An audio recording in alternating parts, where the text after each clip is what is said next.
Keçən bəhsimizdə demişdik ki, imamətlə bağlı dəlillərimizi Quran-ı Kərimin ayəsindən göstərəcəyik. Onlardan biri də Məryəm surəsinin 50-ci ayəsidir. Məryəm surəsinin 50-ci ayəsində Allah təbarəkə və Teala İmam Əli əleyhissalamın adını açıq-aşkar çəkmişdi. Və bu haqda hədisimizi və dəlillərimizi və kitablarımızı inşallah istəyirəm siz əzizlərə ərz eləyək.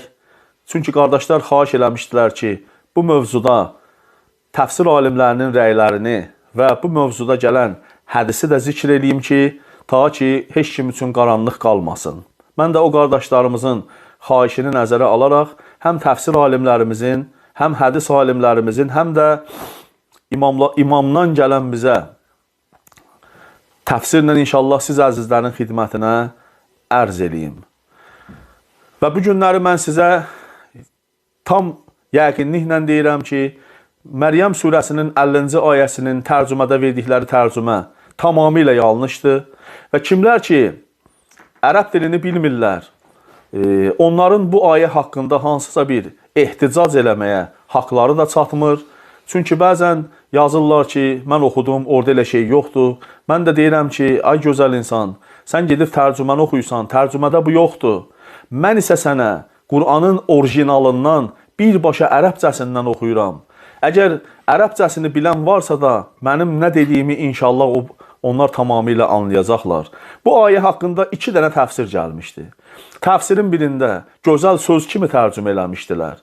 Amma təfsirin birində isə açıq-aşkar Həzrət Əli əleyhissalamın adına şamil olmasını demişdilər. Və inşallah ayəni siz əzizlərə oxuyun və sonra o ayənin haqqında açıqlamalarımızı və dəlillərimizi göstərək. Və mən demək istəyirəm ki, Allaha sığınırıq ki, özümüzdən söz danışaq. Allaha sığınırıq ki, öz nəfsi istəyimizdən ayələri təfsir edək.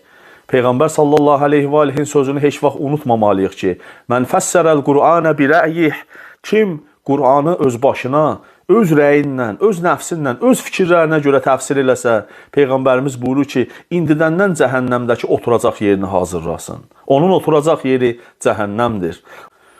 Allah Məryəm surəsinin 50-ci ayəsində buyurur ki, Bismillahirrahmanirrahim və vəhabnə ləhum min rəhmətinə və cəəlnə ləhum lisanə sidqin əliyyən.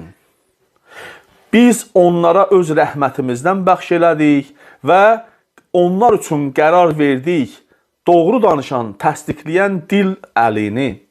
Lisanə sidqin əliyyən. Quran-ı Kərimdə Məryəm surəsinin 50-ci ayəsidir, əliyyən kəlməsi. Bir nəfər mənə yazmışdı ki, elə harda Əli adı gəlib, tez İmam Əlinin adına çıxırlar.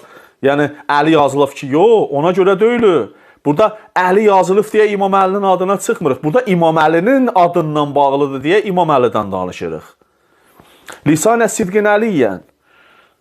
Bunu məsəl üçün gətirib təfsir edib, gözəl söz kimi deyiblər. Amma o təfsirdə gətiriblər, onunla işimiz yoxdur.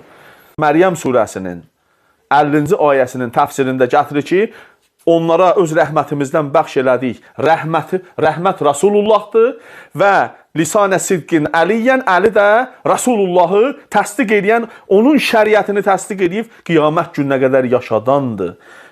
Və çox uzun bu haqda danışmaq olar, çox hədislər gətirmək olar. Amma inşallah uzunçuluq olmasın deyə elə bu təfsir kitablarının adlarını da çəkməklə kifayətlənirəm. Və bu ayənin nəticə, bu ayədən nəticə nədir? Məryəm surəsinin 50-ci ayəsində əlini lisan-ı sidq ki qərar verdik Allah buyurur.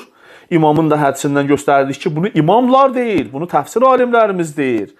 Bu ayə açıq-aşkar imamətə dəlalət edir. Yəni, əgər Rasulullahı təsdiq edən Həzrət Əli əleyhissalamdırsa da, onda Rasulullahdan sonra imamət İmam Əli əleyhissalama məxsusdur. Rasulullahın təsdiqi Həzrət Əli əleyhissalamdırsa, onda təsdiqə tabi olmaq nədir? Vacibdir.